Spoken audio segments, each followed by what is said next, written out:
नमस्कार, मी डॉक्टर समाधान काळे. डॉक्टर समाधान काळे या यूट्यूब चॅनलमध्ये आपले सर्वांचे स्वागत करीत आहे. आजचा विषय आहे प्रोस्टेट.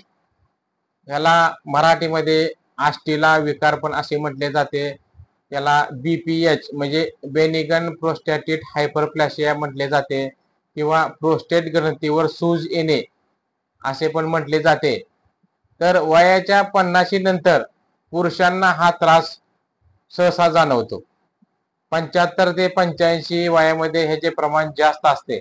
पण सध्याच्या काळामध्ये आहार विहार आणि धूम्रपान किंवा व्यसन ह्यामुळे हा त्रास वयाच्या 45 वर्षापासूनच चालू झालेला आहे.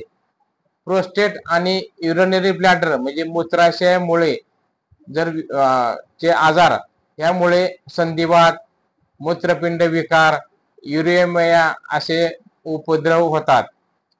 ही ग्रंथी मूत्राशयाच्या तळाशी आणि मूत्रनलिकेच्या मुळाजवळ असते. या ग्रंथीच्या पाठीमागे गुदद्वार असते. या ग्रंथीचा वीर्य विसर्जनाशी फार जवळचा संबंध आहे. ही ग्रंथी लैंगिक कार्यामध्ये महत्वाचे काम करते. या ग्रंथीतून पाझरणारा स्त्रव संभोग करताना वीर्यामध्ये मिसळतो आणि हा द्रव पुरुष बीज किंवा शुक्राणू याला स्पर्म म्हटले जाते वाहून नेण्याचे महत्वाचे काम करतो. प्रोस्टेट ग्लॅंड विकारामध्ये अनेक प्रकार आहेत. यापैकी प्रोस्टेटचा आकार वाढणे, प्रोस्टेटवर सूज येणे हे महत्वाचे विकार आहेत. प्रोस्टेटची सूज तीव्र प्रकारची आणि दीर्घकालीन राहू शकते. यामध्ये अतिशय वेदना, परंतु योग्य उपचार केले तर काहीही दुष्परिणाम न होता हा रोग बरा होऊ शकतो. ग्रंथीचा आकार वाढण्याचे वृद्धांमध्ये जास्त प्रमाण आहे. ग्रंथी अतिशय सावकाश वाढते. यामुळे निदान होण्या अगोदरच त्याचे स्वरूप अतिशय गंभीर झालेले असते. आता प्रोस्टेट विकार म्हणजे प्रोस्टेट ग्लॅंडवर असलेली सूज ह्याची लक्षणे काय आहेत? तर लघवीला करताना अडथळा निर्माण होतो, लघवी सावकाश थेंब थेंब होते किंवा लघवी लागली तर कंट्रोल होत नाही किंवा लघवी आपल्याला झालेली पण लक्षात येत नाही. ह्या गोष्टी आपल्याला प्रोस्टेट ग्रंथी वाढल्याची लक्षणे असतात. पाठीमध्ये भयंकर वेदना असते, कंबर दुखते, हातपाय दुखले जातात, थकवा येतो. तर प्रोस्टेट ग्लॅंडचं जर कार्य बिघडलं तर शरीरातल्या बाकीच्या ग्रंथीवर त्याचा परिणाम होतो. शारीरिक, मानसिक, बौद्धिक निरुत्साह म्हणजे ह्या ग्रंथीमुळे जर कार्य बिघडलं तर आपल्याला हा त्रास होऊ शकतो. तर ह्याची कारणे काय आहेत?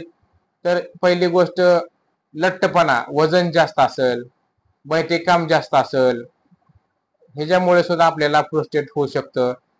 वजनामुळे प्रोस्टेट ग्रंथीवर भार पडतो, सूज येते, त्याचे कार्य बिघडते, त्यामध्ये बॅक्टेरियल इन्फेक्शन होऊ शकते. अतिसंभोग केल्यामुळे सुद्धा प्रोस्टेट ग्लॅंडला सूज येऊ शकते. बद्धकोष्ठता एक महत्वाचे कारण आहे. जर पोट साफ नाही झाले तर मल आतड्यामध्ये साठून राहतो आणि प्रोस्टेट ग्रंथीच्या मागे गुदद्वार असल्यामुळे जर मल साठला तर तो आपल्या ग्रंथीवर दाब पडल्यामुळे ग्रंथीला सूज येऊ शकते आणि त्यामुळे लघवी करण्यामध्ये अडचणी येऊ शकतात. त्यासाठी आपल्याला बद्धकोष्ठता यावर उपचार करणं गरजेचं आहे. मल विसर्जन करताना त्या त्रास होतो. जर मल विसर्जन करताना जास्त कुंतलं म्हणजे कुंतून जर संडास करण्याची सवय असेल तरी सुद्धा आपल्याला त्या ग्रंथीवर प्रोस्टेट ग्रंथीवर ताण पडतो. कॅन्सर असेल त्या प्रोस्टेटचा तरी सुद्धा आपल्याला प्रोस्टेटवर सूज येऊ शकते आणि लघवीला आपल्याला प्रॉब्लेम होऊ शकतात. तर ह्याच्यावर उपचार काय आहेत? तर लंघन करणे, उपवास करणे, जेणेकरून आठवड्यातून एकदा आपण कडक उपवास केला तर आपल्या शरीर सिस्टीम चांगली होते, अवयवांना विश्रांती मिळते, अवयव स्वतः डिटॉक्स होऊन जातात आणि नवीन काम करण्यासाठी त्यांना म्हणजे उत्तेजना फ्रेश होऊन जातात. त्यासाठी आपण आठवड्यातून एकदा कडक उपवास करणं गरजेचं आहे. त्यासाठी आपण नुसत्या ज्यूसवर राहिलं एक दिवस तरी सुद्धा चालतंय.